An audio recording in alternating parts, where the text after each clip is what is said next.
Today, we're taking our first look at the iPhone 14 lineup of phones.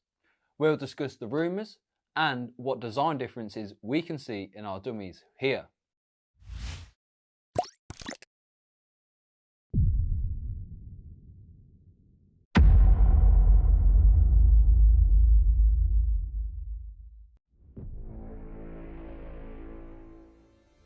Now first up, you can see that we actually have no more mini device. This has actually been replaced with a larger device that will sit in between the iPhone 14 and iPhone 14 Pro.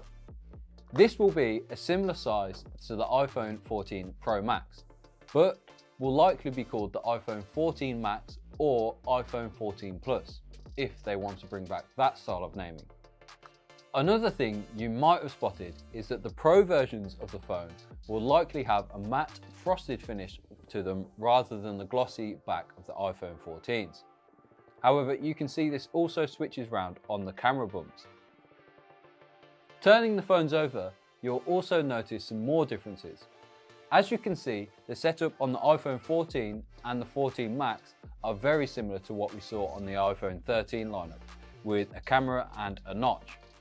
However, the Pro and Pro Max version of the iPhone 14, you can see a hole punch and also this little pill-shaped punch. These are for the sensors for the Face ID.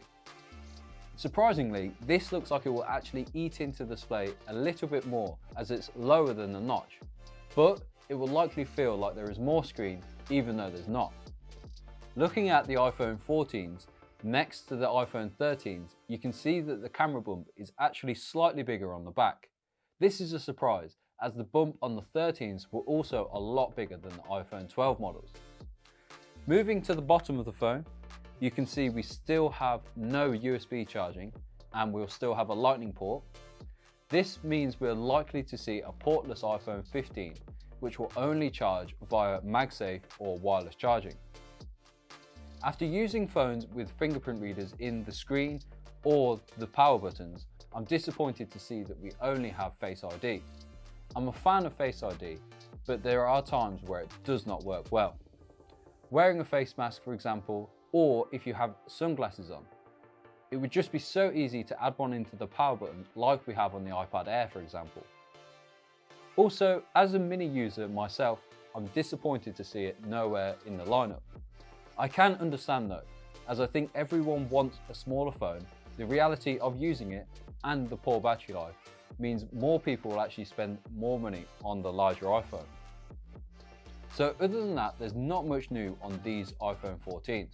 I'm sure they'll be faster, have longer battery life and have improved cameras, but from the outside they'll certainly look very familiar. Let's hope we see more colours then.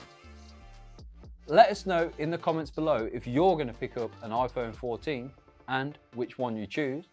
And to stay up to date on the iPhone 14 and all the accessories, please give us a like and subscribe.